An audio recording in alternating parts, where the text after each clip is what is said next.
यह कहानी एक छोटे से गांव रामपुर की है। गांव में एक गरीब किसान रहता था, विजय। उसकी पत्नी मीना और एक छोटा बेटा सोनू ही उसकी पूरी दुनिया थे। मीना, अब इस खेती से गुजारा मुश्किल है। कुछ नया सोचना पड़ेगा।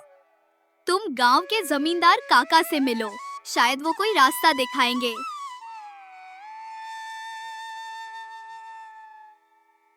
अगली सुबह विजय जमींदार के घर गया।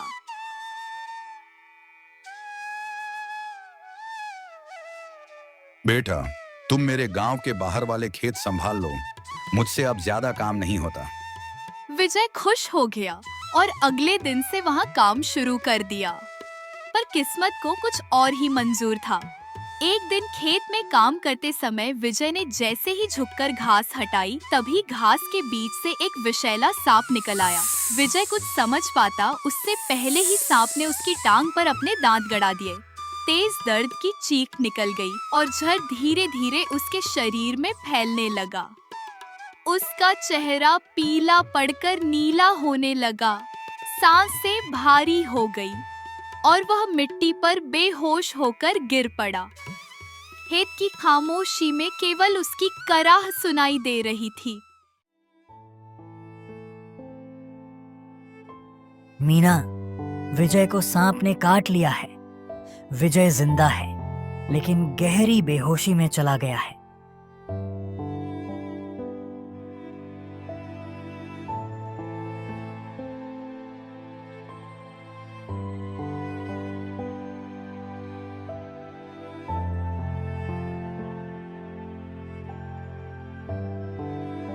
क्षण देर तक शरीर में रहा है। दवा तो दे दी है, लेकिन कब होश आएगा कहना मुश्किल है। मीना के लिए वो दिन सबसे कठिन थे।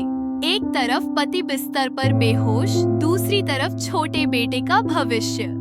उसने फैसला किया, अब मैं खुद खेती करूंगी।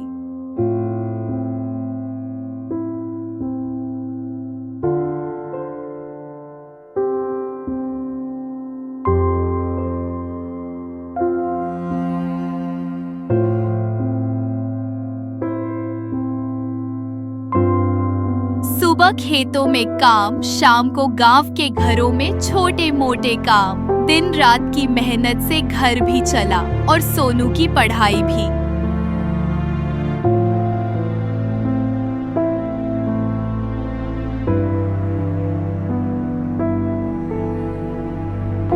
एक माँ ही अपने घर को इस तरह संभाल सकती है।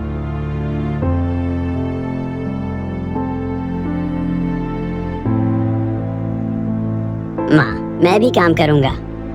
नहीं बेटा, तेरा पढ़ाई करना ही सबसे बड़ा काम है। तेरे पिता का सपना है कि तू बड़ा अफसर बनेगा। महीने बीत गए। धीरे धीरे इलाज और देखभाल से विजय की तबीयत में सुधार होने लगा। अब वह पहले जितना कमजोर नहीं था, पर अभी भी बिस्तर पर पड़ा रहता। हर दिन मीना उसकी सेवा करती, दवा खिलाती और उम्मीद करती कि एक दिन सब ठीक हो जाएगा। एक सुबह जब खिड़की से धूप कमरे में फैली हुई थी और बाहर से चिड़ियों की चहचहाहट सुनाई दे रही थी, अचानक विजय ने हल्की सी हरकत की। उसकी उंगलियां कांपी और होंठ हिले। मीना घबराकर पास आई और ध्यान से उसे देखने लगी। फिर धीरे धीरे विजय ने अपनी आंखें खोली और सबसे पहले अपनी पत्नी को देखा।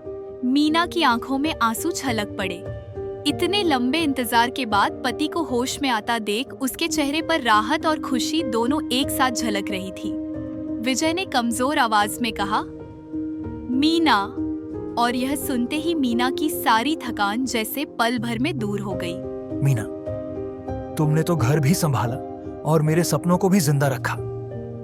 जब मैं बिस्तर पर बेबस पड़ा था, तब तुमने हिम्मत नहीं हारी।